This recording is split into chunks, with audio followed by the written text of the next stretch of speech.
Hello children, now in this video we are going to discuss the organic reactions in detail with example. So in the previous video of types of organic reactions I gave you a flow chart and I told you that there are 6 types of organic reactions and they have their subtypes also. So this is going to be a big and a long video because in this we are going to discuss all the 6 types of organic reactions, that too with their examples. So if you have noted the list from the first video, then you might be knowing that I told that the first type of organic reaction is substitution reaction. Substitution का मतलब क्या होता है? Substitution का मतलब है कि एक मॉलिक्यूल को आप किसी ऐसी स्पीशीज से रिएक्ट कराते हैं जो उसके अंदर प्रेजेंट किसी स्पीशीज की जगह ले लेता है. ठीक है, जैसे एक सिंपल सा एग्जांपल अगर लें कि एक कोई रिएक्टेंट है XY, इसको मैंने Z से रिएक्ट कराया. ठीक है, अब इस Z में कुछ ऐसी खास बात होगी जो क्या करेगा, इनमें से Y की जगह ले लेगा और प्रोडक्ट बन जाएगा आपके पास XZ और Y यहां से फ्री हो जाएगा. तो ये जो एग्जांपल मैंने दिया इसको आप डिस्प्लेसमेंट भी समझ सकते हैं. जो 10th क्लास में आपने टाइप ऑफ रिएक्शंस पढ़ा था वहां आप इसी तरह से डिस्प्लेसमेंट समझाते थे और आप कहते थे जो ज्यादा रिएक्टिव है वो कम वाले रिएक्टिव को हटाकर उसकी जगह ले लेगा. बट ऑर्गेनिक में डिस्प्लेसमेंट नहीं कहते, ऑर्गेनिक रिएक्शन में सब्स्टिट्यूशन कहते हैं. तो अगर आपको कोई कंफ्यूजन होता है तो आप बिल्कुल इसको डिस्प्लेसमेंट की तरह ही मान लें. ठीक है, but this is actually substitution reaction. Substitution का मतलब होता है कि किसी एक की जगह जब दूसरा ले लेता है तो उस प्रोसेस को सब्स्टिट्यूशन कहते हैं. किसी की जगह ले लेना, ठीक है, सब्स्टिट्यूशन कहलाता है. सो बेसिकली यहां पर शब्द जो प्रॉपर इंग्लिश टर्म है जो यूज होना चाहिए वो है रिप्लेसमेंट. रिप्लेसमेंट रिप्लेसमेंट क्या होता है? किसी की जगह किसी को रख देना. ठीक है, so these reactions involve the replacement of an atom or group of atom from the organic molecule by some other atom. ये है other atom जो इसको रिप्लेस कर देगा. तो ये जो रिप्लेस हो रहा है Y, ये एक एटम हो सकता है, ये ग्रुप ऑफ एटम भी हो सकता है. और सबसे इंटरेस्टिंग बात है कि यहां पर रिप्लेसमेंट हो रहा है Y का, कर कौन रहा है Z, लेकिन X पर इस रिप्लेसमेंट का कोई असर नहीं पड़ेगा. ये भी बहुत इंपॉर्टेंट चीज है. X will remain as it is. और इस रिएक्शन की मदद से जो प्रोडक्ट बनता है वो प्रोडक्ट सब्स्टिट्यूशन प्रोडक्ट कहलाता है, क्योंकि ये सब्स्टिट्यूशन की वजह से बना है. राइट, तो अब आई होप आपको सब्स्टिट्यूशन रिएक्शन का फंडामेंटल क्लियर है. सब्स्टिट्यूशन रिएक्शंस 3 तरह की होती हैं, मतलब इनके फर्दर 3 टाइप्स हैं. It can be a nucleophilic. It can be a nucleophilic substitution reaction. पहला टाइप है न्यूक्लियोफिलिक सब्स्टिट्यूशन रिएक्शन, दूसरा होगा इलेक्ट्रोफिलिक सब्स्टिट्यूशन और तीसरा होगा फ्री रेडिकल सब्स्टिट्यूशन. यानी आप तीनों तरह के अटैकिंग एजेंट्स की बात कर रहे हैं जो मैंने नाम लिए. न्यूक्लियोफाइल अगर सब्स्टिट्यूशन कराए, यानी Z अगर एक न्यूक्लियोफाइल हो तो टाइप होगा न्यूक्लियोफिलिक सब्स्टिट्यूशन रिएक्शन. लेकिन Z अगर इलेक्ट्रोफाइल हो तो रिएक्शन कहलाएगी इलेक्ट्रोफिलिक सब्स्टिट्यूशन रिएक्शन, जो टाइप B होगा. और अगर फ्री रेडिकल सब्स्टिट्यूशन कराए, मतलब Z अगर फ्री रेडिकल हो तो थर्ड टाइप ऑफ रिएक्शन बनेगी और वो कहलाएगी फ्री रेडिकल सब्स्टिट्यूशन रिएक्शन. अब हम इन तीनों को ही एक एक करके पढ़ेंगे. पहला टाइप है nucleophilic substitution reaction. So basically अगर डेफिनेशन बनाना चाहते हैं तो अगर बात समझ आ गई तो अपनी लैंग्वेज में भी लिख सकते हैं कि nucleophilic substitution reactions involves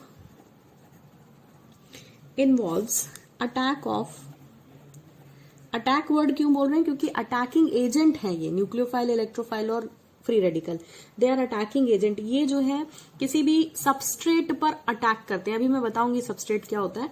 so it involves attack of a nucleophile. यहां पर न्यूक्लियोफाइल का अटैक होता है, इसीलिए इसे न्यूक्लियोफिलिक सब्स्टिट्यूशन रिएक्शन कहते हैं. एक एग्जाम्पल ले लेते हैं सिंपल सा. कोई भी एक रिएक्शन CH3CH2Br, मान लें ये एक हैलो एल्केन है, इस पर अटैक होता है सपोजिंगली एक न्यूक्लियोफाइल का। न्यूक्लियोफाइल क्या होता है? आइदर नेगेटिवली चार्ज और न्यूट्रल स्पीशीज, तो हम यूजुअली नेगेटिव चार्ज स्पीशीज लेंगे। यहां पर आप देखें कि न्यूक्लियोफाइल के पास लोन पेयर ऑफ इलेक्ट्रॉन होते हैं देने के लिए। तो मैंने जो है आपको अटैकिंग स्पीशीज के बारे में पहले ही बता रखा है कि न्यूक्लियोफाइल्स जो है वो लुईस बेस की तरह काम करते हैं। किसकी तरह काम करते हैं? लुईस बेस की तरह। ऑल्दो हम टाइप ऑफ रिएक्शन पढ़ रहे हैं तो यहाँ पर हमें न्यूक्लियोफाइल डिस्कस नहीं करना चाहिए, पर जिनको नहीं पता न्यूक्लियोफाइल क्या होता है उनके लिए मैं बता रही हूँ। याद रखें, N फॉर न्यूट्रल और N फॉर ही नेगेटिव, ऐसे याद रखें। न्यूक्लियोफाइल्स या तो न्यूट्रल होते हैं या नेगेटिव होते हैं। आपने जितनी ऑर्गेनिक में रिएक्शंस पढ़नी है उनके लिए मान लें कि ये हमेशा नेगेटिव होंगे। मतलब ऑलमोस्ट एग्जांपल्स में आपको नेगेटिव न्यूक्लियोफाइल यूज करने को मिलेगा, जैसे OH-, जैसे CN-, ये कुछ कॉमन Cl- हो सकता है, ये कुछ कॉमन नेगेटिव न्यूक्लियोफाइल्स हैं। तो ये क्या करते हैं? ये सामने वाले मॉलिक्यूल पर अटैक करते हैं और ये लुईस बेस की तरह काम करते हैं। तो इस रिएक्शन में जो OH- है ये आपका न्यूक्लियोफाइल है। दिस इज योर न्यूक्लियोफाइल, ये सिंबल है न्यूक्लियोफाइल का। और जिस पर ये अटैक करेगा, इस मॉलिक्यूल पर अटैक करेगा, तो यहां पर ये सबस्ट्रेट कहलाता है। सबस्ट्रेट यानी आपका मेजर रिएक्टेंट। ये रिएक्शन होती ही नहीं अगर ये OH यहां नहीं होता। ठीक है, तो सबस्ट्रेट कौन हुआ? CH3CH2Br। उस पर अटैक कौन कर रहा है? न्यूक्लियोफाइल। और इस अटैक के कारण यहां पर क्या होगा? OH will take the place of Br and आपको अल्कोहल बन जाएगा इस रिएक्शन में, और ब्रोमीन यहां से फ्री हो जाएगा अपने इलेक्ट्रॉन्स लेके। सो this is nucleophilic substitution reaction, means example of that. इसी रिएक्शन में आप OH- की बजाय सेम रिएक्शन को एक दूसरे न्यूक्लियोफाइल से भी अटैक करा सकते हैं। सपोजिंगली हमने जो है OH- की बजाय CN- साइनाइड आयन ले लिया। ये भी न्यूक्लियोफाइल, एक अच्छा न्यूक्लियोफाइल है। तो ये भी क्या करेगा? यहां पर आप जो है साइनो कंपाउंड बना देंगे। CN विल रिप्लेस Br, तो आपको प्रोडक्ट बन जाएगा ये, और यहां से फिर से Br फ्री हो जाएगा। ठीक है, तो ये तो हुआ न्यूक्लियोफिलिक सब्स्टिट्यूशन रिएक्शन, क्योंकि न्यूक्लियोफाइल आ रहा है और सब्स्टिट्यूट कर रहा है सबस्ट्रेट में से किसी चीज को। Now the second type of substitution reaction is called as electrophilic substitution reaction. अब ये इलेक्ट्रोफिलिक सब्स्टिट्यूशन रिएक्शन, अब आपको न्यूक्लियोफिलिक समझ आ गया तो इलेक्ट्रोफिलिक भी बहुत इजीली समझ आ जाएगा। बिल्कुल वैसा ही है, अंतर सिर्फ इतना है कि यहाँ पर सब्स्टिट्यूशन कौन करेगा? इलेक्ट्रोफाइल करेगा। So electrophilic substitution reactions they involve attack of an electrophile. ये क्या करती हैं? Electrophilic substitution reactions involves attack of an electrophile. एक इलेक्ट्रोफाइल का अटैक इन्वॉल्व करती है, यानी जो अटैकिंग स्पीशीज है, जो ऊपर एग्जाम्पल दिया था मैंने XY+Z, उसमें Z क्या होगा? इलेक्ट्रोफाइल होगा। ठीक है, वो एक इलेक्ट्रोफाइल होगा। तो एग्जाम्पल्स देखना, अगर जैसे अगर हम बेंजीन का नाइट्रेशन कराते हैं, देखें ये बड़ा इंपॉर्टेंट है, कुछ पहली बार आप देखने जा रहे हो 11th क्लास में, ये बेंजीन है। बेंजीन का जब भी नाइट्रेशन कराते हैं, आप नाइट्रेशन वर्ड आज के बाद जहां भी पढ़ेंगे उसका मतलब समझिए नाइट्रिक एसिड से reaction in presence of concentrated sulphuric acid. ठीक है, तो इसके मिक्सचर से HNO3 और H2SO4 के मिक्सचर से जो है, जो स्पीशीज जनरेट होती है वो होती है नाइट्रोजोनियम आयन, NO2+।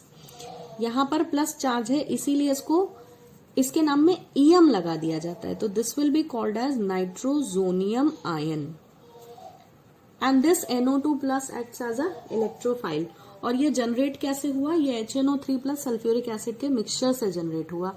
नाउ यहां पे आपको पता है बेंजीन में हाइड्रोजन है, this NO2+ will replace this hydrogen, यानी ये रिंग में से कहीं भी आप ये H ले सकते थे। मैंने आपको जब ऑर्थोमेटा पैरापोजिशन बेंजीन रिंग में पढ़ाई थी तो मैंने कहा था कि बेंजीन में कोई पहली दूसरी तीसरी कार्बन नहीं होती, आप इंडिपेंडेंटली कहीं से भी रिएक्शन करा सकते हैं। तो आप यहां से भी H हटा सकते हैं, कहीं से भी हटा सकते हैं। मैंने ये पोजीशन चुनी है, तो H हटा के NO2 इसकी प्लेस ले लेगा। तो ये एग्जाम्पल है इलेक्ट्रोफिलिक सब्स्टिट्यूशन रिएक्शन का। ऐसे ही हम आगे के पोर्शन में जब जाएंगे तो फ्रिडल क्राफ्ट रिएक्शन पढ़ेंगे। अब अभी तो यहाँ से ऑर्गेनिक शुरू हुई तो फ्रिडल क्राफ्ट रिएक्शन आपने पढ़ी नहीं, बट फिर भी फ्रिडल क्राफ्ट रिएक्शन में भी इलेक्ट्रोफिलिक अटैक होता है। मैं आपको समझा देती हूँ कि क्या होता है वहां पर भी। वैसे तो फ्रिडल क्राफ्ट रिएक्शन 12th में आप हर चैप्टर में पढ़ेंगे, ऑर्गेनिक के 4 चैप्टर हैं और शुरू के तीनों चैप्टर्स में आपको फ्रिडल क्राफ्ट रिएक्शन देखने को मिलेगी।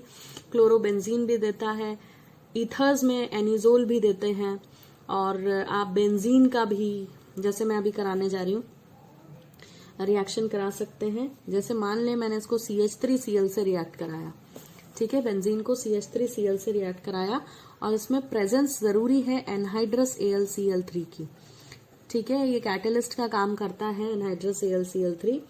तो ये जो मॉलिक्यूल है यहाँ पर एक्चुअली क्या होता है कि यहां से इस स्पीशीज से CH3+ जनरेट होता है, ठीक है, और ये अटैक करता है बेंजीन में हाइड्रोजन पर, और this is the electrophile, positive electrophile which is generated. और ये क्या करता है, हाइड्रोजन की जगह ले लेता है, जैसे वहां NO2 आ गया था, यहां मिथाइल ग्रुप लग जाएगा। तो साथ में जहां पर ये जुड़ा, ठीक है, वहां से एक हाइड्रोजन फ्री हुआ और यहां से एक क्लोरीन, तो ये HCl का एक मॉलिक्यूल साथ में बनेगा। सो this is an example of electrophilic substitution reaction, जहां एक पॉजिटिवली चार्ज्ड इलेक्ट्रोफाइल सब्स्टिट्यूशन करवा रहा था। Now see the third type of substitution reaction is free radical substitution reaction. Free radical सबको पता है, एक ऑड इलेक्ट्रॉन स्पीशीज होती है, ठीक है, ये न्यूट्रल होते हैं, इन पर कोई चार्ज नहीं होता लेकिन एक इलेक्ट्रॉन होता है, एंड इनके सिंबॉलिक फॉर्म में आप कुछ ऐसे रिप्रेजेंट कर सकते हैं, ठीक है। इस डॉट का मतलब है कि इनमें ऑड इलेक्ट्रॉन है। सो फ्री रेडिकल सब्स्टिट्यूशन रिएक्शंस में अटैकिंग स्पीशीज कौन है? They involve attacking species is free radical. In these reactions, attacking species is free radical. So, free radical initiated बहुत सी reactions होती हैं, जैसे कि अगर मीथेन की रिएक्शन हम करा दे क्लोरीन से in presence of diffused sunlight, तो यहाँ पर क्लोरीन पहले जो है वो होमोलिटिक क्लीवेज के थ्रू, पढ़ चुके हैं आप homolytic cleavage, free radicals generate करेगा अल्ट्रावायलेट लाइट की प्रेजेंस में। तो यहाँ पर इस रिएक्शन में आपको 2 क्लोरीन फ्री रेडिकल जनरेट हो जाएंगे इस मॉलिक्यूल से, और यहां से, ये बहुत आसान है इसका मैकेनिज्म समझना, मैं जो है इसको पूरा बना के बताती हूँ। देखिए ये रहा आपका मीथेन मॉलिक्यूल और आपने बना लिए क्लोरीन के फ्री रेडिकल 2 इस अटैक से। अब क्या होगा, एक फ्री रेडिकल इस हाइड्रोजन के साथ चला जाएगा और आपको यहां मिलेगा HCl। और ये हुआ क्यों? क्योंकि इस फ्री रेडिकल ने इस कार्बन पर अटैक किया। जैसे ही हाइड्रोजन इसके साथ गया, यहां आएगा प्लस चार्ज, उसको बैलेंस करने के लिए क्लोरीन, दूसरा क्लोरीन उसकी जगह ले लेगा, तो आपका प्रोडक्ट बनेगा CH3। देखो CH3 क्योंकि एक हाइड्रोजन चला गया और उसकी जगह आ गया Cl फ्री रेडिकल, ठीक है, तो बना मिथाइल क्लोराइड। इसका और हेलोजनेशन करा सकते हैं आप, मानिए ये रिएक्शन और आगे चल सकती है और 4 स्टेप हो सकती हैं इसमें, और कि आप चारों हाइड्रोजन हटा लें, इसको फिर से Cl2 से रिएक्ट कराएं तो ये एक और क्लोरीन हटा देगा, एक और HCl बन जाएगा और आपको मिल जाएगा CH2Cl2। ऐसे ही आप इससे CHCl3 क्लोरोफॉर्म बना सकते हैं, और लास्ट में आप चौथा हाइड्रोजन भी हटा दें, 4 बार हेलोजनेशन हो सकता है इसका, और लास्ट में बन जाएगा CCl4 that is carbon tetrachloride. तो ये हेलोजनेशन हो रहा है, हेलोजन का अटैक है, और हेलोजन कौन सा है? फ्री रेडिकल के फॉर्म में अटैक कर रहा है।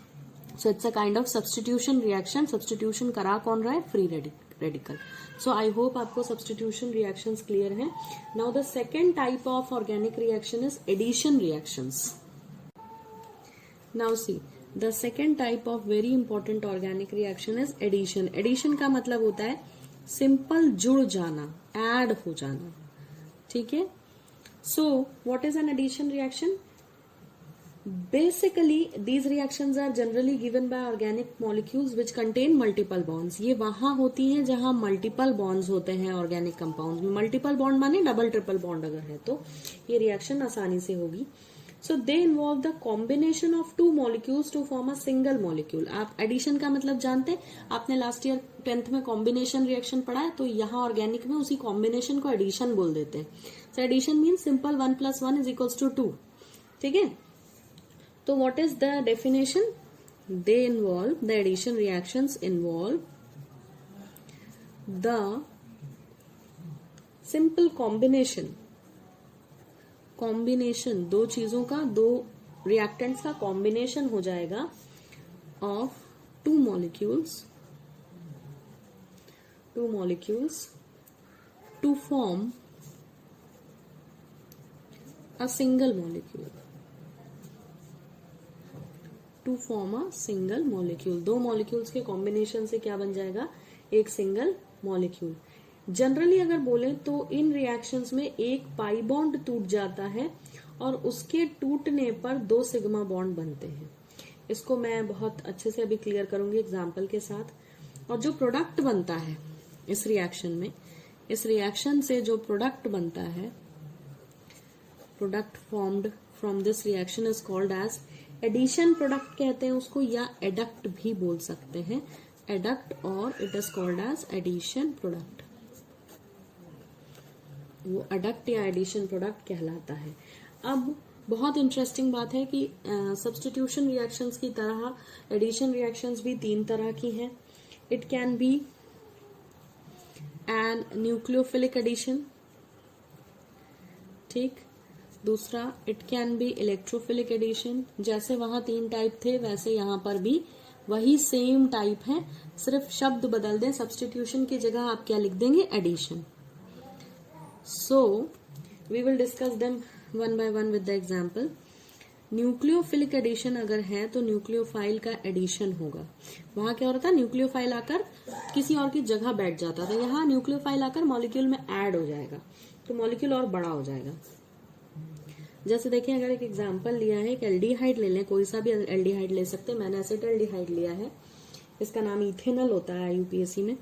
तो जब इसकी रिएक्शन HCN से कराएंगे, HCN मॉलिक्यूल आपको साइनाइड देने वाला है in the form of nucleophile, तो यहाँ पे सब कुछ आपस में जुड़ जाता है और बड़ी सिंपल सी रिएक्शन है। यहाँ होगा क्या? वैसे तो मैकेनिज्म समझना नहीं है, बट स्टिल यू सी, यहाँ पर ये पाई बॉन्ड शिफ्ट हो जाएगा ऑक्सीजन पे, क्योंकि ऑक्सीजन जो है ज्यादा इलेक्ट्रोनेगेटिव है कार्बन से, तो यहाँ पोलैरिटी डेवलप हो जाएगी। ये बॉन्ड हट जाएगा, पाई बॉन्ड, ऑक्सीजन पे आएगा पार्शियल नेगेटिव, कार्बन पे आएगा पार्शियल पॉजिटिव। मैं आपको इसका इंटरमीडिएट बना के दिखा देती हूँ। वैसे यहाँ मैकेनिज्म समझाना नहीं है, बट स्टिल बुक्स में नहीं दिया है, बट ये हुआ कैसे ये समझ आना जरूरी है। कार्बन पे प्लस चार्ज, ऑक्सीजन पे पार्शियल माइनस, यहाँ जुड़ा है हाइड्रोजन। अब देखो, पहले यहाँ पे कार्बन कितने बॉन्ड बना रहा था? 1, 2, 3 और 4, क्योंकि वो 4 बॉन्ड बनाता है। लेकिन जैसे ही ये क्लीवेज हुआ, कार्बन पे कितने बॉन्ड बचे? सिर्फ 3। इस परिस्थिति में फटाक से क्या होगा कि यहाँ पर इस मॉलिक्यूल में यहाँ प्लस सेंटर है और ये माइनस है, ये माइनस दौड़ा दौड़ा चला आएगा इस कार्बन पर मदद करने, ठीक है, ये इस कार्बन पे मदद करने चल देगा। और जैसे ही ये माइनस कार्बन को मदद करने चलेगा, वैसे ही अब देखो, कार्बन तो अपना चौथा बॉन्ड CN को माइनस जोड़ के बना लेगा, लेकिन इस ऑक्सीजन का क्या? तो ये क्या करेगा? इस प्लस वाले हाइड्रोजन को अपने पास बुला लेगा। तो ये बस कुछ नहीं हुआ है, दोनों ही चीजें, पूरा HCN मॉलिक्यूल उठकर इसमें जुड़ जाएगा और आपको प्रोडक्ट बनेगा CH3CHO। इतना देखें, पहले से जितना यहाँ लिखा है वही सेम यहाँ लिखा है। इस पर HCN कैसे जोड़ा, मैं आपको अलग पेन से जोड़ के बताती हूँ। ये CN जुड़ा कार्बन पर, क्यों? क्योंकि यहाँ प्लस सेंटर था, माइनस को अट्रैक्ट करेगा, तो CN जुड़ा, यहाँ माइनस है वो प्लस को अट्रैक्ट करेगा, तो यहाँ H जुड़ेगा। तो ये कंपाउंड साइनोहाइड्रिन कहलाता है। ये बड़ा इंपॉर्टेंट है, ये आप 12th में साइनोहाइड्रिन प्रिपरेशन देखेंगे एल्डिहाइड चैप्टर में, क्योंकि यहाँ पे 2 फंक्शनल ग्रुप हैं, एक तो एल्डिहाइड और दूसरा साइनाइड, तो इसका नाम होता है साइनोहाइड्रिन। इसको कैसे नाम बनाया? साइनो फ्रॉम साइनाइड एंड जो है हाइड्रोक्सिल से हाइड्रो वर्ड लेकर साइनोहाइड्रिन बनाया है। सो ये न्यूक्लियोफिलिक एडिशन रिएक्शन था। HCN एज अ न्यूक्लियोफाइल यहाँ पे काम कर रहा था। सेकेंड टाइप ऑफ रिएक्शन क्या थी? Electrophilic addition. यहाँ पर क्या होगा, इलेक्ट्रोफाइल का एडिशन होगा। इलेक्ट्रोफाइल क्या है, पॉजिटिवली चार्ज स्पीशीज। अब इलेक्ट्रोफाइल की तरह आप देखें कि आप किस चीज को ले सकते हैं। ये बहुत इंपॉर्टेंट रिएक्शन है, अभी ऑर्गेनिक में आएगी बहुत डिटेल में, ये 12th में भी आती है। तो अगर आप एक इथीन मॉलिक्यूल ले लें, कोई भी, ये तो सिमेट्रिकल इथीन लिया है, जब अनसिमेट्रिकल आएगा तो इसी पे आप मार्कोनिकॉव एंटी मार्कोनिकॉव रूल पढ़ेंगे, जो बहुत इंपॉर्टेंट है। वो यहाँ नहीं है नेक्स्ट चैप्टर में, बट वहां भी HBr का एडिशन ही है। यहाँ सिंपल इलेक्ट्रोफिलिक एडिशन पढ़ना है, इसलिए मैं सिर्फ एक ही रिएक्शन की बात करूंगी। तो यहाँ पर भी कुछ नहीं है। यहाँ पर क्या होगा, यहाँ पर भी ये पाई बॉन्ड टूटेगा, ठीक है। और पाई बॉन्ड के टूटने के बाद क्या होगा, हाइड्रोजन किसी एक कार्बन पे और ब्रोमीन किसी एक पे जोड़ दें, तो एक तो हाइड्रोजन जुड़ने से एक CH2 CH3 हो जाएगा, और दूसरे CH2 पे आपने ब्रोमीन जोड़ लेना है, ये। सो ये इथाइल ब्रोमाइड बन गया। तो सिंपल इलेक्ट्रोफिलिक एडिशन है, ठीक है। यहाँ पर जो रूल है वो ब्रोमीन के एडिशन पे लगता है, बट इस कम मॉलिक्यूल में कोई रूल अप्लाई नहीं होता है, so we will not talk about it. Otherwise इसी कंडीशन में addition of HBr to alkene पे आप मार्कोनिकॉव एंटी मार्कोनिकॉव रूल जब पढ़ेंगे तो मैं आपको इसकी याद दिलाऊंगी कि आपने एडिशन रिएक्शन में, इलेक्ट्रोफिलिक एडिशन में ये रिएक्शन आप पढ़ चुके हैं। इसके बाद देखिए थर्ड टाइप है free radical addition.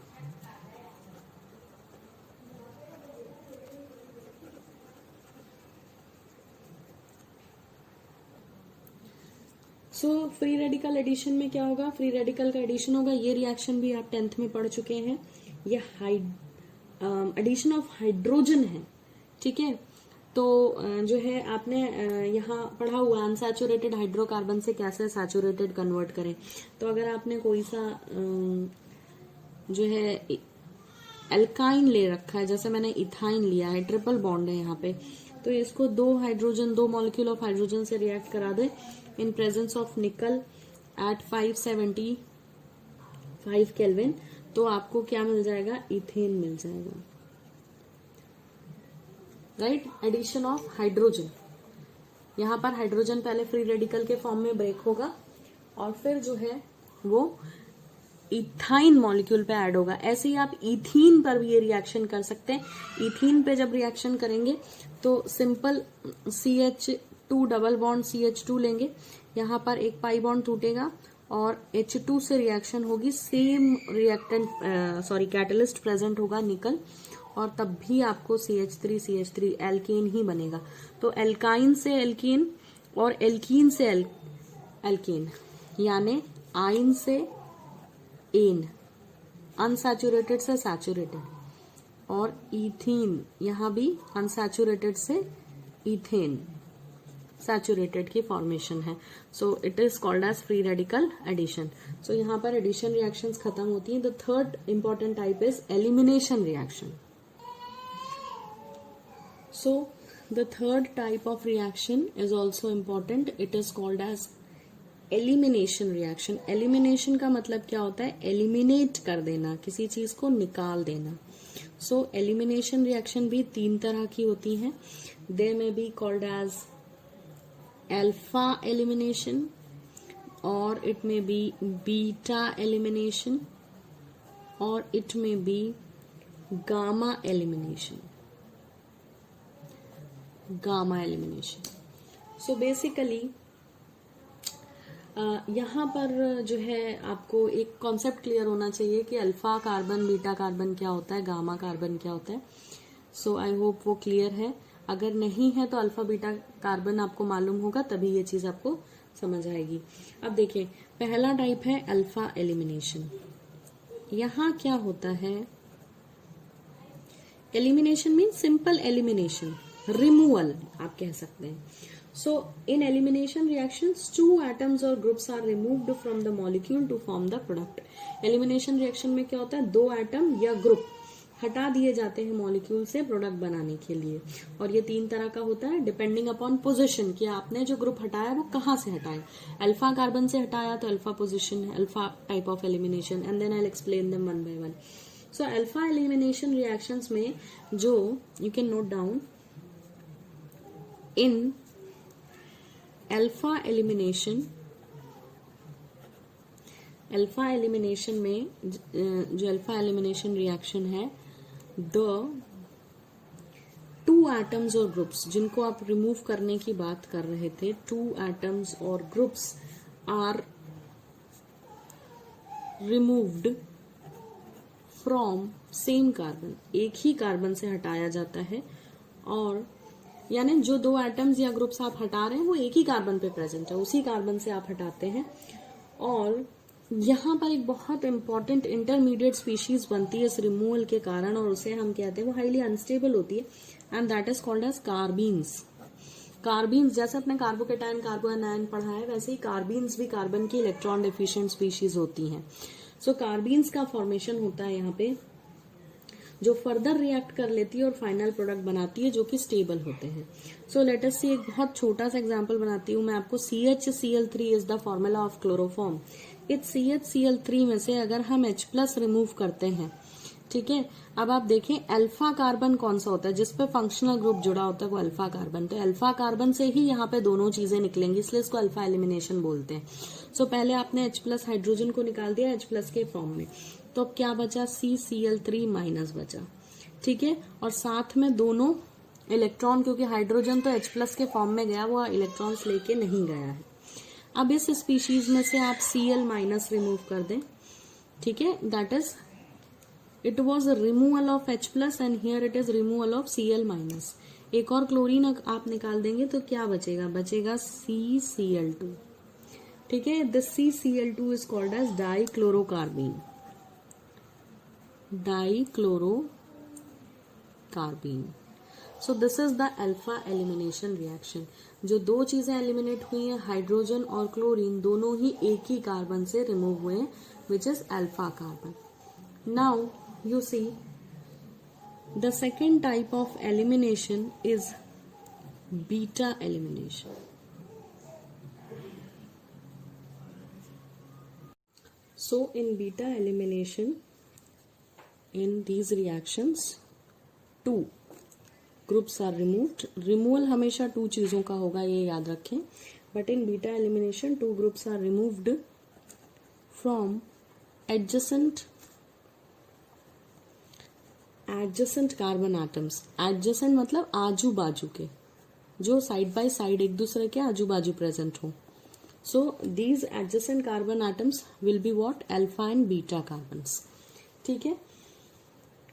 And it will result in the formation of pi bond. Beta elimination always results in formation of pi bond. ये मैं आपको एक्सप्लेन कर दूंगी कि क्यों पाई बॉन्ड बनता है। अब ध्यान से एक एग्जांपल देखें, ये बहुत इंपॉर्टेंट रिएक्शन है। मान लें कि हमारे पास एक अल्कोहल है, सपोज सबसे इजी अल्कोहल ले लेते, इथेनॉल। CH3 को मैंने CH2H करके लिखा हुआ है और CH2OH, ठीक है। तो ये क्या हुआ, इथेनॉल है, CH3 CH2OH, ठीक है। इसको ऐसा इसलिए लिखा है क्योंकि ध्यान दे, अल्फा और बीटा कार्बन भी मैं आपको यहाँ रिवाइज करा देती हूँ। वो कार्बन जिसपे फंक्शनल ग्रुप डायरेक्ट बॉन्ड बनाता है वो अल्फा कार्बन होता है, और अल्फा के बाजू में जो कार्बन जुड़ा हो, यानी अल्फा कार्बन पे जो कार्बन जुड़ा हो, वो बीटा कार्बन होता है। अब आप देखो डेफिनेशन क्या कह रही है, दो ग्रुप हटेंगे, कहाँ से, फ्रॉम एडजेसेंट कार्बन। तो एडजेसेंट आजू बाजू के कार्बन कौन से, अल्फा बीटा। तो अल्फा से कुछ हटेगा और बीटा से भी कुछ हटेगा। तो अल्फा पर फंक्शनल ग्रुप प्रेजेंट है, तो अल्फा से कौन हटेगा, अल्फा से हमेशा फंक्शनल ग्रुप हटेगा और बीटा से हमेशा हाइड्रोजन हटेगा, ठीक है। तो यहां से ये दोनों अल्फा से OH और बीटा से H मिलके क्या बन रहा है, वाटर बन रहा है। तो सल्फ्यूरिक एसिड की प्रेजेंस में ये जो कंपाउंड है इथेनॉल, ये एक हाइड्रोजन लूज कर देगा, और आप देखो कि जब ये बॉन्ड्स हट जाएंगे, ये हाइड्रोजन चला गया और OH चला गया और यहाँ पर पानी बन गया इनके मिलने से, तो यहाँ पर कार्बन की जो वैलेंसी फ्री हुई उसका होगा क्या, वो एक ये बॉन्ड तो था ही CH2 के बीच में, ये सिंगल बॉन्ड। अब ये जो वैलेंसीज फ्री हुई, इनके फ्री होने के कारण यहाँ एक और बॉन्ड बनेगा, दैट इज पाई बॉन्ड। तो जब अल्फा से फंक्शनल ग्रुप और बीटा से हाइड्रोजन हट जाता है तो इसे बीटा एलिमिनेशन कहते हैं। कोई जरूरी नहीं है कि अल्फा से OH हटे और बीटा से हाइड्रोजन मगर ये जरूरी है कि अल्फा से फंक्शनल ग्रुप हटेगा, क्योंकि अल्फा पर ही फंक्शनल ग्रुप प्रेजेंट होता है। अब एक बहुत इंपॉर्टेंट टाइप ऑफ रिएक्शन होती है डीहाइड्रोहैलोजिनेशन रिएक्शन, जिसपे सेज़ेफ रूल लगता है। इसको अभी हम बाद में पढ़ेंगे नेक्स्ट चैप्टर में। उसे डीहाइड्रोहैलोजिनेशन या बीटा एलिमिनेशन के नाम से जाना जाता है। ये 11th में ऑर्गेनिक में भी है और 12th में भी है।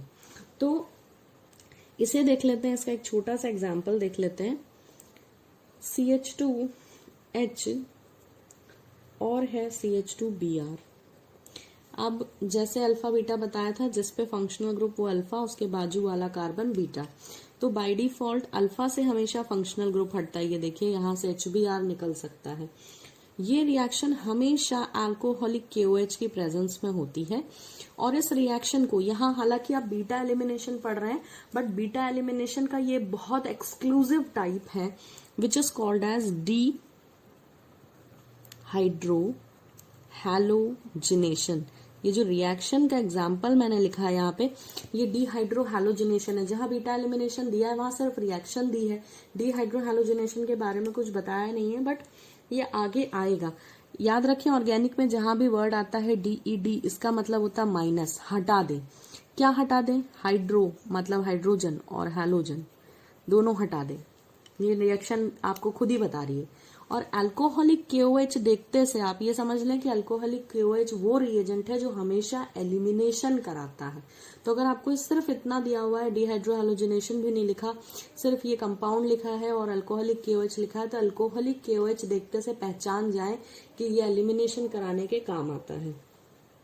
तो HBr यहाँ से निकल जाएगा, तो बचा क्या? फिर से वही इथीन, पाई बॉन्ड यहाँ भी बन जाएगा और साथ में HBr का एक मॉलिक्यूल फ्री हो जाएगा। So this was beta elimination. बहुत important type of chemical reaction है ऑर्गेनिक केमिस्ट्री में। ये आगे आएगी डिटेल में अगले आने वाले चैप्टर में। Then third type of elimination is gamma elimination. So elimination में से बीटा एलिमिनेशन सबसे ज्यादा इंपॉर्टेंट है। In gamma elimination reaction, the atoms or groups being removed are at alpha and gamma position. तो वही है, यहाँ पे सेम डेफिनेशन आप लिख सकते हैं जो आपने बीटा में लिखी थी कि दो ग्रुप रिमूव होते हैं मगर नॉट फ्रॉम एडजेसेंट कार्बन। यहाँ पर जो दो ग्रुप्स रिमूव होते हैं वो अल्फा कार्बन से रिमूव होता है एक, और दूसरा रिमूव होता है गामा कार्बन से। तो removal is taking place from alpha and gamma carbon. So it results in the formation of a 3-membered ring. अच्छा, यहाँ पाई बॉन्ड आ जाती थी बीटा में रिमूवल के कारण, यहाँ पे 3-membered रिंग बन जाएगी हमेशा। This leads to the formation of 3-membered ring. जैसे हम एक एग्जाम्पल ले लेते हैं। सपोजिंगली हमारे पास एक कंपाउंड है CH2Br, CH2Br। ये Br नीचे लिखना चाहिए था, यहाँ वाला भी एज्यूम कर लें कि यहाँ लिखा है, कोई बात नहीं, ऐसे भी लिख सकते हैं। अब इस कंपाउंड को अगर हम जिंक डस्ट की प्रेजेंस में हीट करते हैं, राइट, तो जिंक क्या करता है, इन दोनों ब्रोमीन को यहाँ से निकाल लेता है। इसको मैं आपको एक और तरीके से लिख के बताती हूँ तो आपको ज्यादा समझने में आसानी होगी। ये है सेंट्रल कार्बन, ठीक है, इस मॉलिक्यूल में सेंट्रल कार्बन, सेकेंड कार्बन। तो इसको कुछ ऐसा लिखें, CH2CH2, और इन दोनों ही CH2 के साथ आपको एक एक Br दिख रहा है, उसे लिख लेते हैं CH2Br, CH2Br। अब जब ये Br जिंक डस्ट की प्रेजेंस में हीट करने पे निकल जाएगा तो होगा क्या, ये जितने भी CH2 हैं तीनों के तीनों पहले इस फॉर्म में थे, और ब्रोमीन निकलने से कार्बन की एक वैलेंसी यहाँ और एक यहाँ फ्री होगी, तो ये रिंग बंद हो जाएगी, ठीक है। और साथ में बनेगा क्या, ZnBr2। तो यहाँ पर एलिमिनेशन हुआ है कौन सी पोजीशन से, देखें यहाँ पर 2 कार्बन के पास फंक्शनल ग्रुप है। अगर मैं स्ट्रेट चेन में समझाऊं तो शायद ज्यादा समझ आएगा। अगर यहाँ से शुरू करते हैं नंबरिंग तो पहला, दूसरा, तीसरा कार्बन, यानी फर्स्ट और थर्ड कार्बन पे Br है।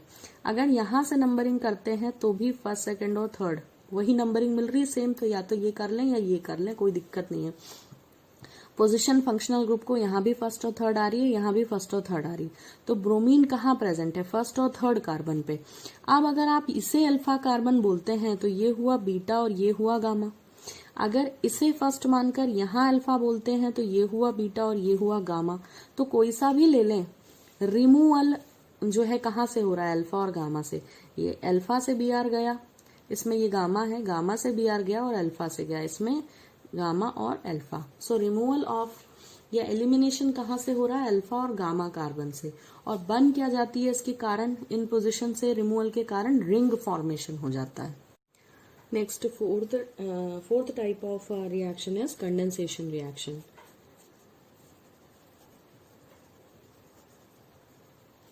What happens in condensation reaction? In these reactions, simply what happens, two molecules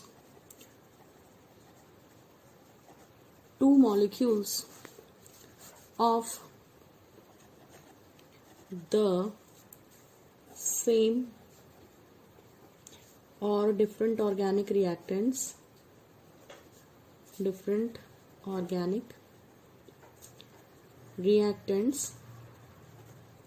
combine.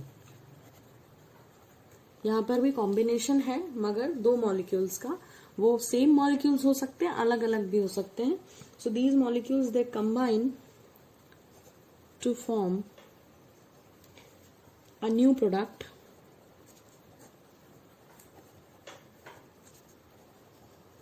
With और विदाउट, ये बहुत इंपॉर्टेंट है, विथ और without the elimination of some simple molecules. यानी ये वो रिएक्शंस हैं जिनमें दो या दो से ज्यादा ऑर्गेनिक रिएक्टेंट्स आपस में कंबाइन हो जाते हैं, जुड़ जाते हैं, और इस कॉम्बिनेशन में जो है एलिमिनेशन हो भी सकता है और नहीं भी हो सकता है, डिपेंड्स कि आपने क्या एग्जांपल लिया है। जैसे एक 12th क्लास में बहुत इंपॉर्टेंट रिएक्शन आती है एल्डोल कंडेंसेशन, वो जो है कंडेंसेशन रिएक्शन का बहुत अच्छा एग्जाम्पल है। तो देखते हैं एल्डोल कंडेंसेशन में क्या होता है। दो मॉलिक्यूल हम ऐसे ऐसे कोई भी एल्डिहाइड के लेंगे जिसमें अल्फा हाइड्रोजन प्रेजेंट हो, ठीक है। तो बेसिकली इसकी जब रिएक्शन कराते हैं हम KOH से या NaOH से, एक्वस NaOH से, तो इस रिएक्शन में जो प्रोडक्ट बनता है, जो इंटरमीडिएट प्रोडक्ट बनता है, ये एक रिवर्सिबल रिएक्शन है, ये स्टेप रिवर्सिबल है एक्चुअली।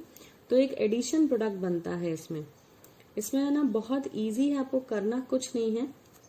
ध्यान दें क्या हो रहा है। इस मॉलिक्यूल को पहले तो ऐसे लिखें CH3C, ठीक है, और इस H को C के साथ कंडेंस्ड फॉर्म में ऐसे लिखते हैं, ठीक है।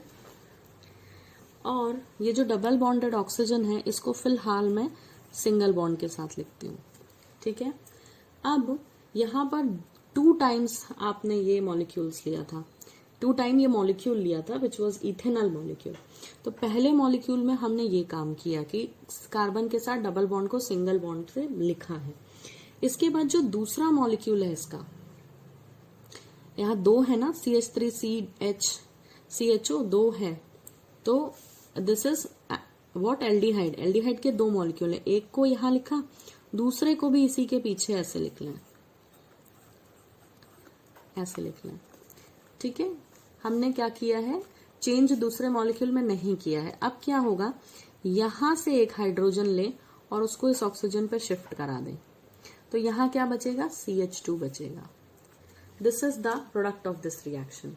हुआ कुछ नहीं है, सिंपल सी बात है, 2 मॉलिक्यूल थे एल्डिहाइड के, एक को लिखा CH3CHO, दूसरे को उसके पीछे लिखा, और CH3 में से एक हाइड्रोजन कहाँ पहुंच गया, ऑक्सीजन के पास। 12th क्लास की जो चैप्टर है aldehyde, ketones and carboxylic acids, उसकी प्लेलिस्ट में एल्डोल कंडेंसेशन का पूरा मैकेनिज्म मैंने बहुत अच्छे से डिटेल में पढ़ाया है, तो जिनको इंटरेस्ट है वो पढ़ सकते हैं। Otherwise this is the condensation reaction, example of condensation.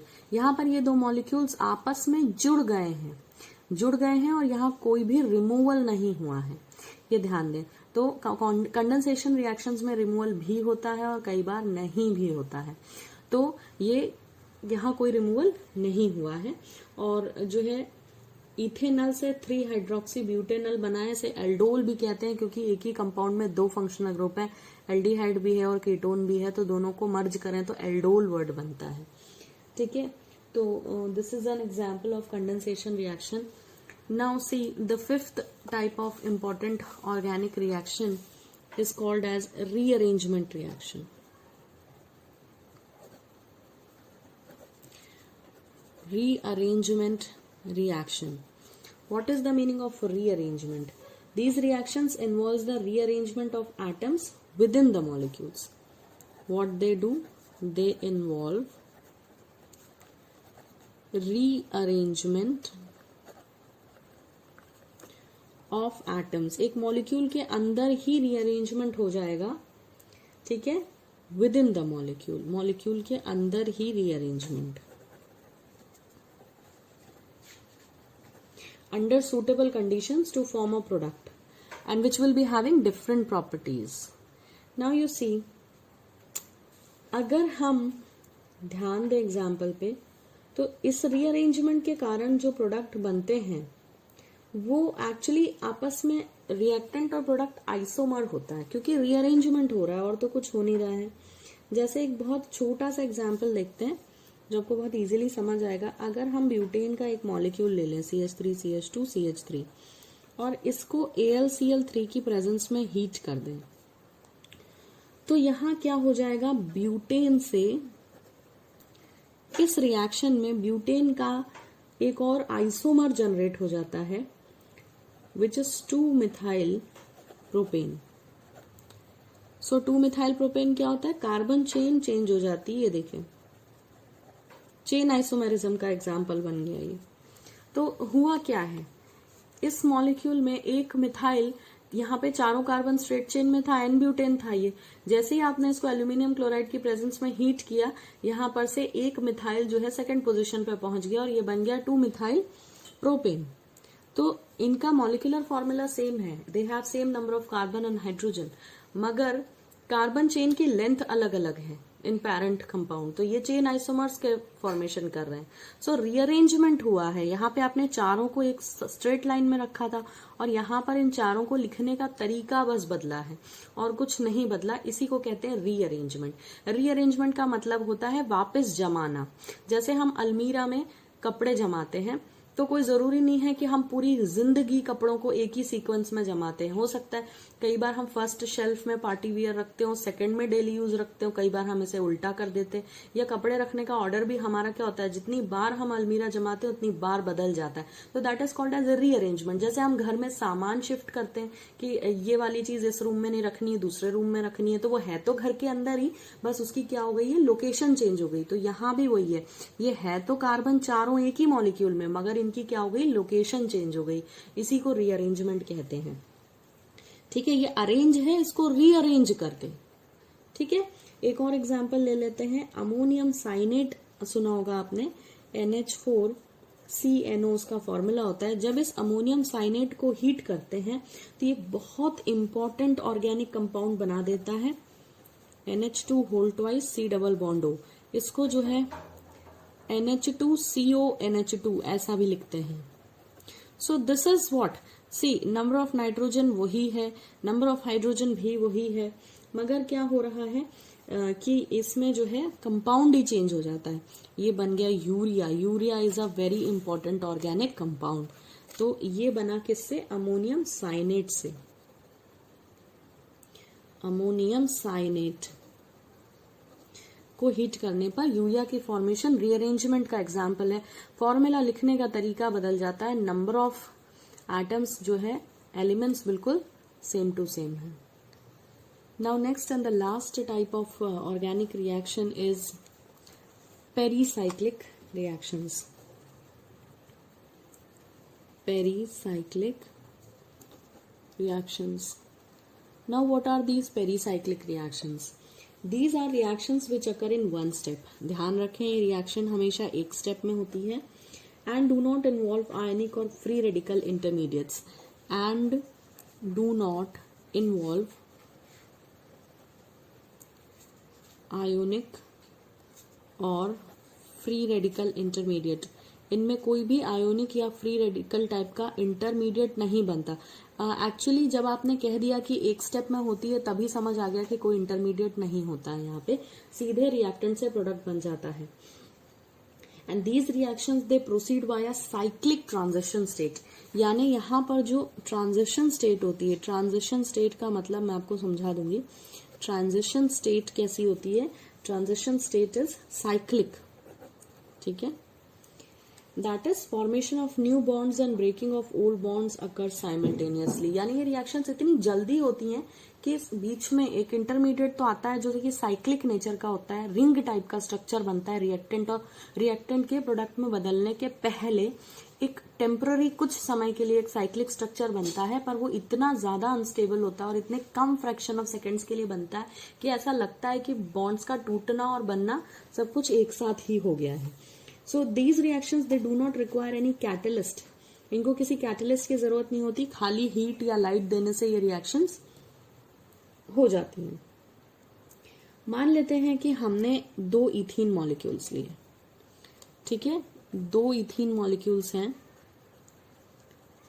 और हम इनकी रिएक्शन कराने जा रहे हैं आपस में। 2 इथीन मॉलिक्यूल्स हैं। Now we are trying that they are going to react with each other. So on exposure to light, यहां पर क्या होगा, यहां से ये जो पाई बॉन्ड है ये यहां शिफ्ट हो जाएगा और ये वाला यहां शिफ्ट हो जाएगा। तो ये जो है मॉलिक्यूल दोनों के दोनों इथीन मॉलिक्यूल आपस में जुड़ जाएंगे कुछ ऐसे। तो जब ये जुड़ जाएंगे तो ये कैसा दिखेगा, ये कुछ ऐसा दिखेगा। सब तरफ क्या हो गया, ये जो नए बॉन्ड बने इनको हम डैश से दिखा लेते हैं और जो पुराना था उसे हम सॉलिड लाइन से दिखा देते हैं। तो ये सॉलिड लाइन वाले बॉन्ड पुराने और डैश डैश वाले अभी नए बने हैं। सो ये क्या है, इथीन के जब 2 मॉलिक्यूल आपस में रिएक्ट कर रहे हैं तो ये क्या बना है, ये बना है साइक्लिक ट्रांजिशन स्टेट। साइक्लिक है क्योंकि पूरी बंद है, ठीक है, और ट्रांजिशन स्टेट है, इसका मतलब ये प्रोडक्ट नहीं है। This is a compound which is formed between reactant and product. Now this will be fast changing to this, यानी ये बॉन्ड अभी बना नहीं है, दिस इज अंडर फॉर्मेशन। और यहां पर भी जो आपका पाई बॉन्ड है उसको अपन डैश डैश करके लिखेंगे कि ये टूट रहा है और साथ ही साथ ये बन रहे हैं। Means this process of breaking pi bond and formation of the new sigma bond between the carbons is going together. और फाइनली ये हो जाएगा जो काम होना है, नए बॉन्ड्स बन जाएंगे, पुराने टूट जाएंगे, इसीलिए इस पूरे मॉलिक्यूल में अब हर जगह सिंगल बॉन्ड होगा। So this is called as cyclic butane का फॉर्मेशन हो जाएगा। So the formation of cyclic butane takes place here and this is called as pericyclic reaction. इसमें एक ट्रांजिशन स्टेट है जो साइक्लिक होती है और ये रिएक्शन मानी जाती है कि एक स्टेप में हो गई, क्योंकि इसको स्टेप नहीं मानेंगे। From ethene to formation of cyclic transition state is not considered as a intermediate step। ऐसा नहीं कि ये पहले इसमें बदला फिर ये इसमें बदला, इसकी जो लाइफ है इंटरमीडिएट कंपाउंड की वो बहुत छोटी है। तो ये क्या है, इतनी फास्ट होता है कि इसकी प्रेजेंस हम अवॉइड कर सकते हैं।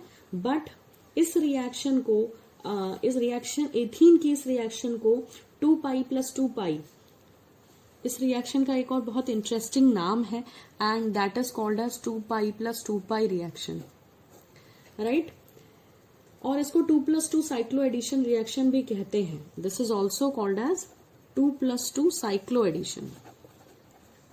अब ऐसा क्यों कहते होंगे, सो सिंपल सी बात है, क्योंकि इसमें आपने जो है क्या किया है, because it involves addition of 1 ethene which is having 2π electrons to other ethene that is again 2π electron system। तो ध्यान दें कि यहाँ पे आपने 2 इथीन मॉलिक्यूल्स लिए थे, ठीक है, यहाँ पर 1 पाई बॉन्ड है और 2 पाई इलेक्ट्रॉन है, ठीक है। देखो डबल बॉन्ड में हमने आपको पढ़ाया था नीचे वाला सिग्मा होता है, ऊपर वाला पाई होता है। और अगर मैं सिर्फ ये ऊपर वाला बॉन्ड ले लूं, ऊपर वाला बॉन्ड, तो एक बॉन्ड मतलब 2 कॉर्नर माने 2 इलेक्ट्रॉन। तो 1 पाई बॉन्ड का मतलब क्या हो गया, 2 इलेक्ट्रॉन, ठीक है। तो यहाँ पर 2 इथीन मॉलिक्यूल हैं, एक में 2 पाई इलेक्ट्रॉन है, दूसरे में भी 2 पाई है, इसलिए 2π + 2π या 2+2 साइक्लो एडिशन कहलाता है ये. So I hope the type of all the 6 type of organic reactions are clear to you. Thank you for watching and prepare the notes so that the concept will be more clear.